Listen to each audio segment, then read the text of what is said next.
ole in zwain chi bai ole voina chuan hun nu tan in buat sai na Zirlai poi mo tak mai Zirlai parian na kan Zirlai don ta a voina kan Zirlai thu poi tur chu thu pon bung som pali chang ruk le chang sari be chana pathianin si bai pu na dik tak a be sei ami le ama in kara chin chia na nung nei tu ten eng tiang tak nge chi bayan bu ka nga eng wang nge chi bayan bu ka nga an chi bai bu dan tu chu enge ni ti kan zir ho don ani Bible chang kan in ha na tu chu thu puan bung som pali chang ru khi ani do na in lo chiam sa lok te tin le ya om ten he na le nam tin reng te chi tin reng te trong tin reng te mi tin reng te he na tlang au pui tu ra cha tua na chan chin cha nei van tir ko dang van lai zol kho ka huwa ati heta hian chu van tir ko chuan som na le ko na du om tak a han pe zui ta a chang sari kan en chuan tin ani chuan oring takin a ro rel hun chu lo khen ta ka wangin pathian chu lau ula choi moi lo van te leite tui fin tiet te tui na te siam tu chu chi bai bu ro u atia pathian e thu mal som ro se hemi thuatanga kan en hian tun lai a sa kho thang le ko thang ten chi bai buk na kan te ma pathian chi bai buk emo asa trong chen worship ania hei hi kan la takin hemi tel lo chen kan sa khwan hi akal thei meu lovani tila sulavang eng ko khan po ni la eng sa kho be mi po ni sela pathian chi bai buk na kong sang hi a oma chuti kara chon chi bai buk na dik van pathianin apom le chi bai buk tu ten chi bai an buk dan tu le an buk ni tu le an buk hun tur te hun bin nei in pathian he lo ruam man ani ti hi kan hriat masak atan ka han tar lang du ani chu wangin kan thu pui chuan voi nai hian siam tu chi bai buk ro u min ti a he thu pui mang hian kan in ha na pek tu chu thu puan bung som pali chang ruk thu hi ani phot don ani chi bai buk tu te chu tu te nge an ni don chi bai buk tu chuan eng chunge chi bai abu kang tu nge abu kang ti kha kan thu pui masa ani kan ko khan hian voi nai hian chi bai buk chung chang hi kan ngai thu tak le kan ngai poi mo le ni ti kan hai lo he chi bai buk nai hian in ha no lung phum le tak kan ne ya thu puan le khabu kan mu ta ang hian leite tui fin dia te tui na te siam tu chi bai buk ro u min ti a tun lai thu dik he ko khanin apom nge ang hiang the present truth kan ti thin hi ma da ta in ne na thiat tir to thu te nget takin vong ula ati te kan ni kat awangin voi lai hian Genesis book khat chang khada kan le chuan ati rin pathian in leile van asiama ti kan muwa he leile van siam tu hian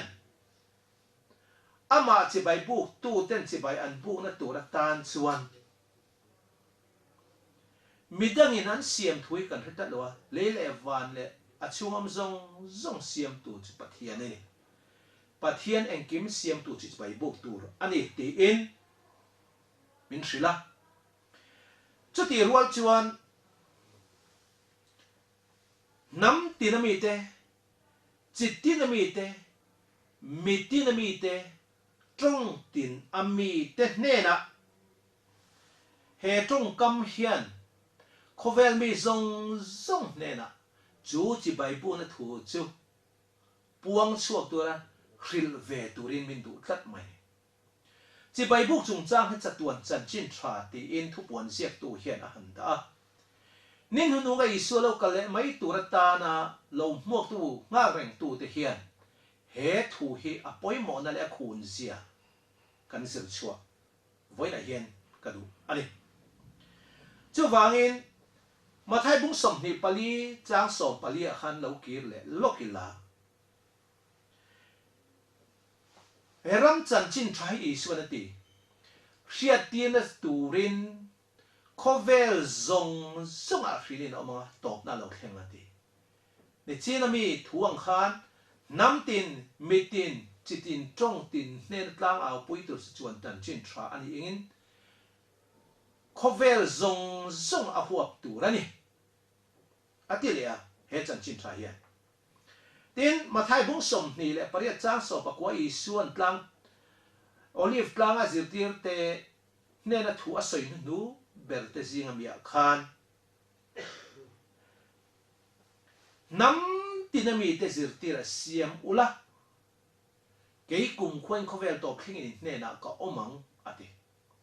chu vai chatuan chan chin tha voina khovel mi zong zong chitin nam tin trong tin nam tinami te chitinami te trong tinami te nena kan hriat tir tur thu mi zong zong nena kan hriat tir tur thu chu siam tu chi Bible na thu hi ani ta ni cái ní cầu thần po hi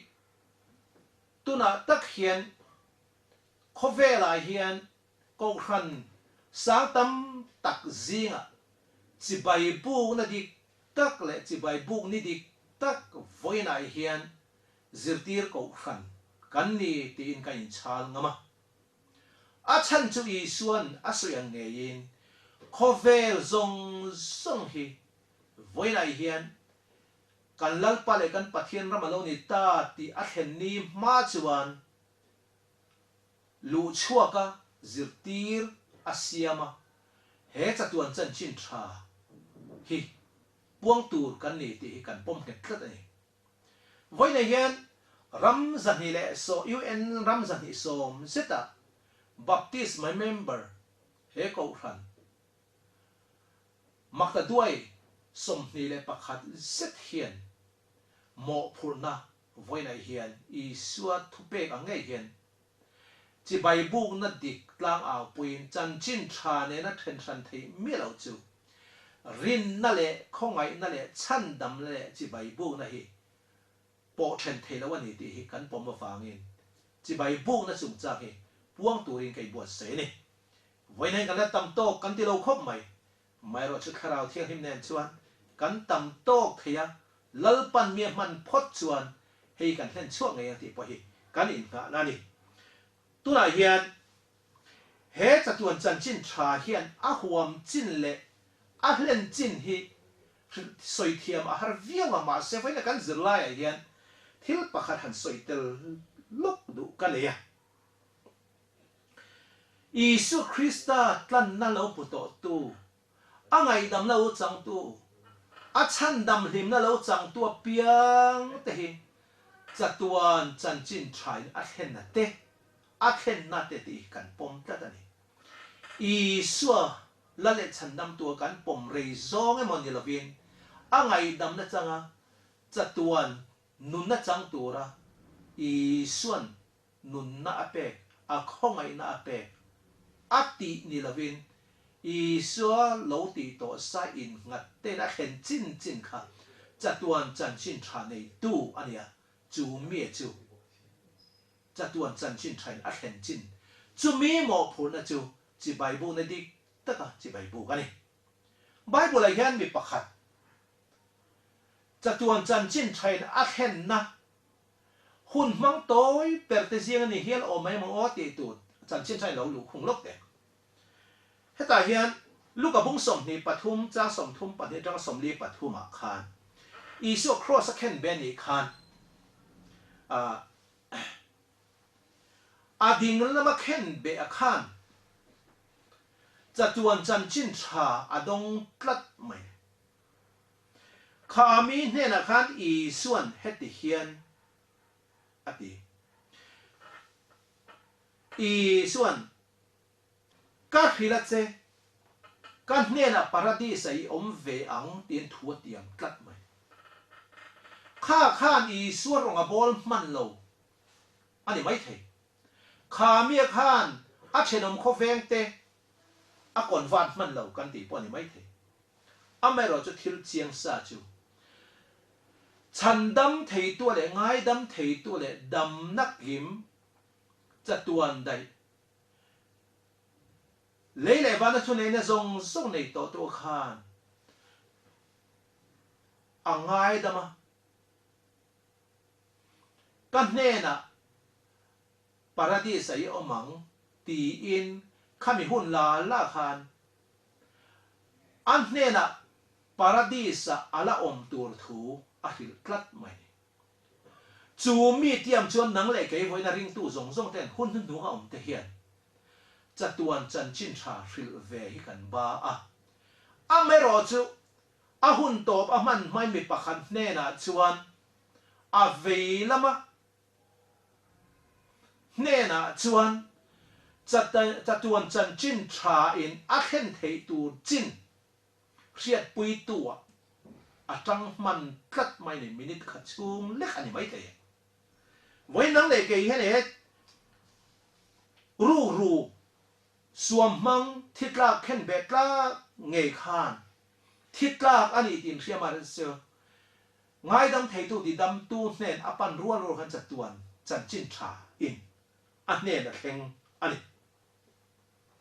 ngai dam thei tu ngai dam na chang tu kha chatuan chan chin tha nei tu ania chumi chon mo phuna thiang lim ania chu ngai dam na chu nang po ve na hian khami ang thok khan ita kata ania ma se ngai dam tu chuan a ngai dam a chan to awangin ngai dam na chang tu hne na chuan amma hriat tir ve turin a cha zuya chu wangin i suan chu ti chuan kalula nam tinemi te sir tira siam ro mi ti ta ani amaro chu he chi bai book tu te hne na hian thupuan bung song pa li chang sari kan enta pathian chu lau ula choi moi ro lei te tui finia te tui na te siam chu chi bai bu ro ati hian lau ula choi moi ro ti tak hi in en siang le lokila lau ti hi ngam lo emo tlan chiat san tur khopa tri khaya nei ti na lam chu akok lova sa trong han rol ve khang langila fear God and give glory to him atia fear amangani mizo trong chan lau ti in kan mi thiam ten an lo le to a helai hian lau ti om zia chu engeni ta ang lau hian pathian chu za a ti a aro puin awanga amma chu worship chi bai book turani ti hret chunga amma chu tlan san lo tu ani tu thu zo min zo te ta kat mai ni lawa choi moi ti hian tlan chungin pathian hi ifakam u ti na lam ne lovin pathian chu aro puina le azza an om na le angil nei le min tlan tu ni na anga chi bai book na za om takin tri chungin athiang lim na ne na amma chu chi bai book zok tu ri min ko ani ti chuan heng chang ate hian lau ti in bible in mun sang sa min sil na te a handa nuala amero chu heng bible chang exodus bung som hia te thu sil tu bung som pa hia te mathai bung nga ate lau ati hian pathian chu po ngam lo khopa biruk san ti lampang turin akok lovani ti he atoi zong in soi mai la atho me pathian ki le za ngoi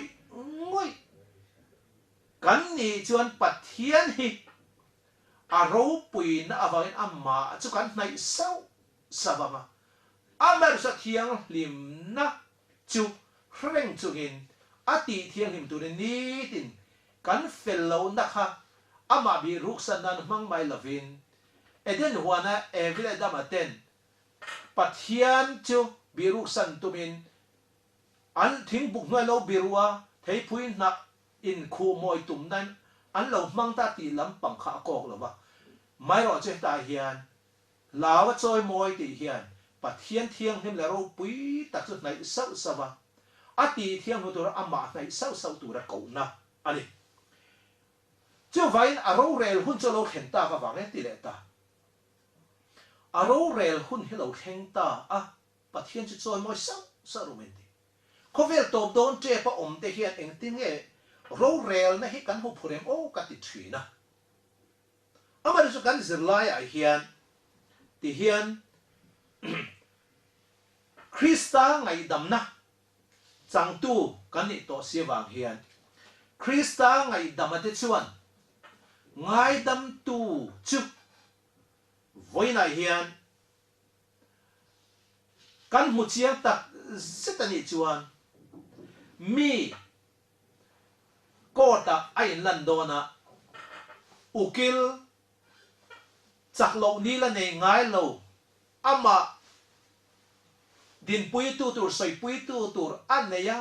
kot ni a ngak hil ang hian voi na Isu Krista pa ma min soi pui tu min din sak tu voi na hian thiam ka chan na tur ta na voi khat ma adin pui te ne na chan pui lo ni la nei ngai lo Isu Krista nei tu tan chuan pathian ro rel na ma din hi kan tan hen afa fa hel om do ne chu wangin a ro rel na chu alo khen ta ka wangin a ro rel hun chu alo khen ta ka wangin pathian choi moi ro min ti dai mai ni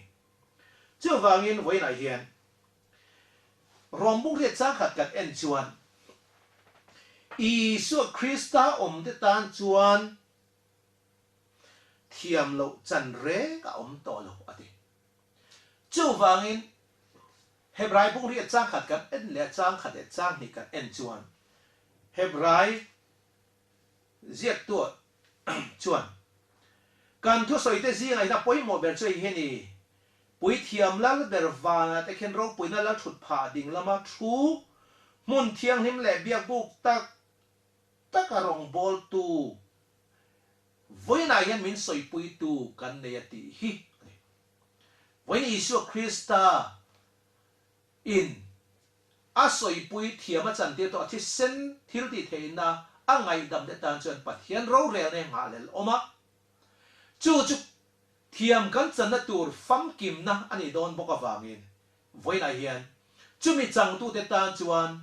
pathian hi le le van te tui fre tui na te siam tui chi bai bu nge nge tur kan ni hun danga midang emo thil dang kan vela ring lo mi te angin a siam tu ni ban thil siam te lung te lui te thing lian deuh te thil dang lam deuh te emo mi hring ro puya kan mu deuh te lo worship chi bai lo bo ve ngoi ngoi mai amo te kha voi na yan ring tu te kal kong ani lo hun nu nga cheng te Isu lo kal don che pom te tan kan ti tu re ni lo ti hi kan hriat chian le ka du ani chu wang ja chuan Genesis a khan kir le tai la le le van te siam tu chu chi bai pu ro ti en voi hen min ko ta a ati la khan te kha Genesis bung khat atanga kan chia chau chuan bung ti chang khat khen kan en chuan ati ri pathian le le van siama ni khan ni ta chuan eng a siama ni ni na chuan bo ro za ta ka siam ni thum na ni a chuan lei a siama khai te siama ni li na nia chuan ni le kha le arsi te siama ni nga nia chen sa nga le sa va te van bo ro ka khong no tu te le tui thu ta ka sa nga te asiam thu kan mua ni ruk nia chuan ran nung te le mi hring min siam thu kan mo le ti chuan Genesis bung ni chang khat kan en chuan tin ani sari nia chuan athil siam zong cha si a zo ta si a ani sari ni a chuan siam zo ta si a ati khap mai voi la yan Bible nimina kan zirta tun chong ka Zirlai pasari na kan lo zirta ka khan en non le ta ila thil kan chian bang tur chu helai hian chi bai bu na chung cha hian chi bai bu na dik lo ni chu sakolin ni sari ni aya lalpa lele van siam to chan athil siam zong azo na ni asera malasoma ati thiang him tasia ti aya ni khat na ni chu Isu Kristan ne na tsanga athole na ni ro pui tak ania ti a vanin sangson haulo vanin thil ti the na thu ne na pe haulo lo kha a chi bai lo bu na hi leile van te a chuam zong siam tu chi bai bu ro u ati a thopuan bung som le pali chang sari in voina chi bai buk na min som na hian atel velo ti hi kan zir chuak thein ka hia lalpa chu siam tu ani na anga chi bai buk tur kan nia thileng kim siam tu ani awangin min siam tu chu ama chu ni Davida sam chuan alo soya ami te ran thlat na muna beram te chu ka ti tin Davida pon alo fa to a chan chu tha zo hana bung kha chang kha khan ati rin thu om thu chu pathian ne na om thu chu ti sa lo changa fa pa pe kin kom kan om a soi zela engkim asiama engkim chu ama ku chu kan ti kan mut klat mai chu isu tong kam ani ati ra thu oma kha ama isu pok chu ni pathian chu siam tu ni a chu chi bai buk tur ani ama nge khan chu chi bai leile van siam tu chi bai buk ro uti in thupuan bung som pali chang sarin min som na ang hian chi bai kan buk chuan chu chi bai buk tu te chuan eng tin nge kan ma ba ka om chu le thupuan bung som pali chang ri na chang so pakhat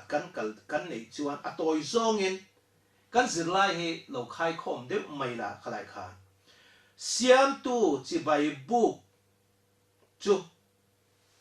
a chan tu cha cha tu na nun na tin kan khai khom le mai do na sakol chi bai buk tu la chu cha tuan bo ral na an ku tai mo an cha le mo chin chian na ape nei ti te chu pathian chin chia na chu voi ne yan athil siam na te siam tu ani na hian alang chiang thea kan soi bel du zok chu pathian min siam tu ni mai ba suala kan kruk to nuwa a khongai thil ti theina wangin siam thar le kan ni na turata na kharau thiang hlim baptisma min chan tir tu po chu amma tho hi chu wang tak chuan i so hi siam tu pathian hi min siam tu ni ba min siam thar le tu ania amma hi chi bai buk la ani chu mi chi bai buk na ni tur chu kan pathian thu in voina hian asuya nge hian mathai bunga chang song pasari chang song pariat kan en chuan voina hian dan thuami chun han de takte po avai khen kim mal chu aboral top lawangati chu vain dan so pathian thu pek dan apo exodus bung som ni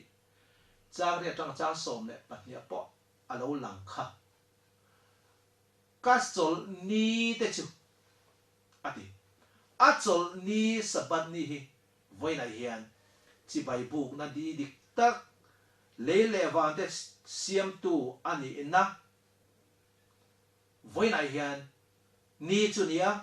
Genesis bung ni chang khada po khan chu thau chu kan mu ani voina kho ve la hian fian na nu berlo kheng tu ra po hi chi bai buk chung chang he ni le don ani tlat mai chu vai chi bai buk hi eng wange Zirlai pasarina khan kan zira khan zol nei Daniel Enlawkna ti isu na han kuat ve khap le kan ti chuan Daniel ale thian te po khadura MIzo la khan milim ma fia na an din an ton kha chi bai buk chung chang si ani le tlat mai chu chi bai buk na tho chu isu lo kal don trepa isu niak nung zui tu dik tak lo nula thiang him mo muak tura in buat sai dik tak lo fin fian ani chu a theng do na chu chi bai buk na khan ani thum don to ani kan Zirlai parian na hian chu min Kaihruai khen atum na ni chu wangin chu chi bai buk na dik tak dura MIzo la Hebrai tlangwal te khan an machonang khan tun hun khovel top don trepa po hian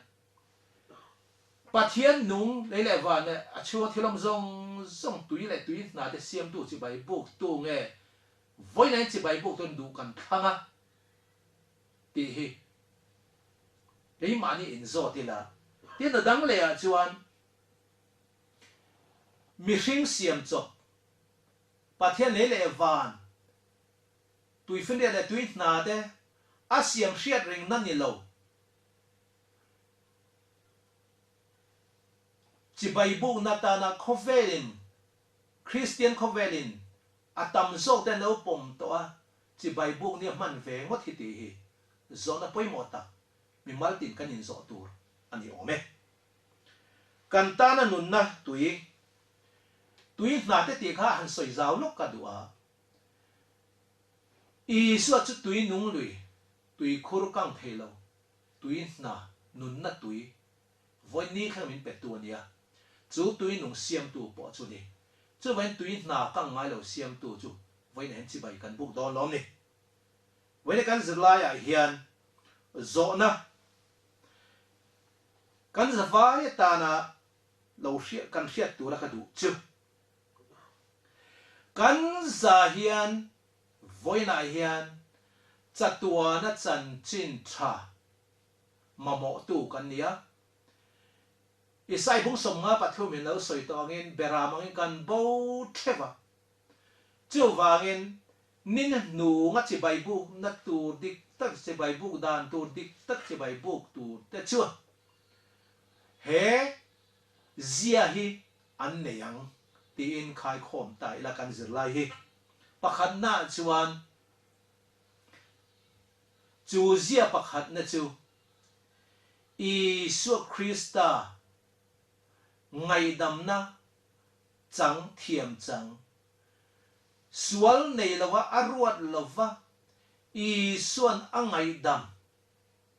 thiềm achan tir akha ani ngaya tin chu mia chuan Isu Krista thupek chatuan chan chin thaina huam tel mo phurna ala ang apom tu ra ni chu bialzim te chan chin thapuan zo kha program ni lawang khovel pum pui chan chin tha rong bol zo na hian atel ve nge ya chu thupuan bung so pali cha rukin khovel zong songa nam tin mitin chitin trong tin ne na chatuan chan chin tha tlanga pui tur van til ko thu nei na in a hlan chhona te kan ni angai pahina a pathum na chu râu rèn và thiên râu rèn nó chợ lúc hiện ta có vang lão là va mà chú trôi mỗi chỉ bài buộc tu tên nhỉ chân đầm lim na giảm hậu là va chẳng tu tên anh nì ang đến tô biết là chuan chú nung chẳng mỗi tắc này tu tên chuan he rong bol na hiền